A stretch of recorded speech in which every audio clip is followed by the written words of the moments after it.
बाहर का काम कौन करेगा? मनीषा तो एक नंबर की कामचोर है, उससे तो किसी बात की उम्मीद लगाना ही बेकार है। मुझे इस शादी को रोकना होगा। अगले दिन सभी लड़के वालों के स्वागत की तैयारी करने में लगे होते हैं।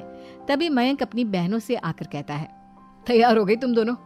देखो दोनों लड़के बहुत अच्छे हैं, मैं कोई कसर नहीं छोड़ना चाहता, इसलिए तुम उनके सामने अच्छे से बिहेव करना और अपनी भाभी से लड़ने मत लग जाना। करिश्मा, तुम वो नेकलेस पहन लो ना जो मैं तुम्हारे लिए लाया था। भैया मैं बहुत देर से वो नेकलेस ढूंढ रही हूँ, लेकिन मुझे मिल ही नहीं रहा। क्या तुमने नेकलेस खो दिया? तुम्हें पता भी है वो कितना महंगा था? तुम कोई काम ढंग से नहीं कर सकती। मयंक गुस्से में वहां से चला जाता है। थोड़ी देर बाद लड़के वाले भी आ जाते हैं। वो दोनों बहनों को पसंद कर लेते हैं और रिश्ता पक्का हो जाता है। लेकिन सविता के दिमाग में तो कुछ और ही खिचड़ी पक रही थी। वो पंडित जी के पास करिश्मा की कुंडली लेकर जाती है और उन्हें पैसे देकर करिश्मा की कुंडली बदलवा देती है।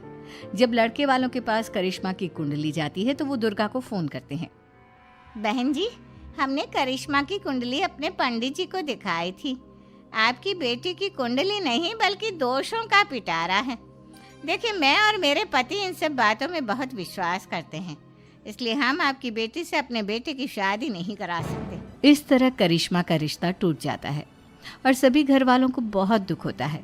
अब कविता सोचती है, चलो करिश्मा का तो रिश्ता टूट गया, अब रेशमा का भी रिश्ता तोड़ना है। क्या करूं? अब सविता आवाज बदलकर किसी अननोन नंबर से रेशमा के होने वाले ससुराल में फोन करती है। हेलो, मैं कौन हूँ कौन नहीं ये आपके लिए जानना जरूरी नहीं। बस इतना सुन लो कि रेशमा का 2 साल से किसी के साथ अफेयर चल रहा है। बस रेशमा का रिश्ता तोड़वाने के लिए सविता का इतना कहना काफी था। अब रेशमा का भी रिश्ता टूट गया। मयंक और दुर्गा देवी ने रेशमा को खूब खरी खोटी सुनाई और उससे बार बार उस लड़के के बारे में पूछने लगी। आप दोनों मुझे क्यों परेशान कर रहे हो? अरे कोई लड़का होगा मेरी लाइफ में तो मैं बताऊंगी ना, जब कोई है ही नहीं तो कहाँ से लाऊं मैं कोई लड़का? तो तेरे होने वाले ससुराल वालों को फोन किसने किया था?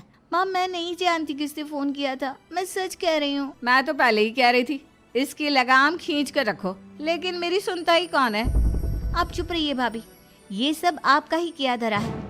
अब तीनों बहनों को विश्वास हो जाता है कि ये सब उनकी भाभी ही कर रही है। तीनों बहनें अपनी भाभी को सबक सिखाने के लिए एक वकील कर लेती है और घर में हिस्सा मांगना। देखो भैया, माँ बाप की जायदाद में जितना बेटों का हक होता है उतना ही बेटियों का, इसलिए इस घर के 4 हिस्से होंगे और हमें अपना हिस्सा चाहिए। मैंने तुम्हारे लिए क्या क्या नहीं किया और तुम इस घर में हिस्सा मांग रही हो? भैया, आप और माँ हम बहनों की कोई बात नहीं सुनते हो और भाभी हमारी शादी नहीं होने देगी क्योंकि उन्हें लगता है कि आप हमारी शादी में ज्यादा पैसा लगाओगे और उन्हें हम जैसी फ्री की नौकरानी कहाँ मिलेगी। तो हम भाभी के साथ तो रह नहीं सकते, हम बहनों को अपना हिस्सा चाहिए। अरे तुम्हें शर्म आनी चाहिए अपने भाभी पर ऐसा इल्जाम लगाते हुए। वो तुम्हारे बारे में कितना सोचती है। हाँ माँ, भाभी हमारे बारे में बहुत सोचती है, दिन रात बस यही सोचती रहती है कि किस तरह से अपनी तीनों ननदों को परेशान करूं और कभी मुझे पढ़ने भी नहीं देती। दोनों बहनों का रिश्ता भी तो इन्होंने ही तोड़वाया है और रात में हमारे कमरे में आकर हमारी चीजें भी चुराती हैं। इसी तरह सविता की तीनों ननदें अपनी बात पर अड़ी रही। अब कोर्ट में तारीख भी शुरू हो गई।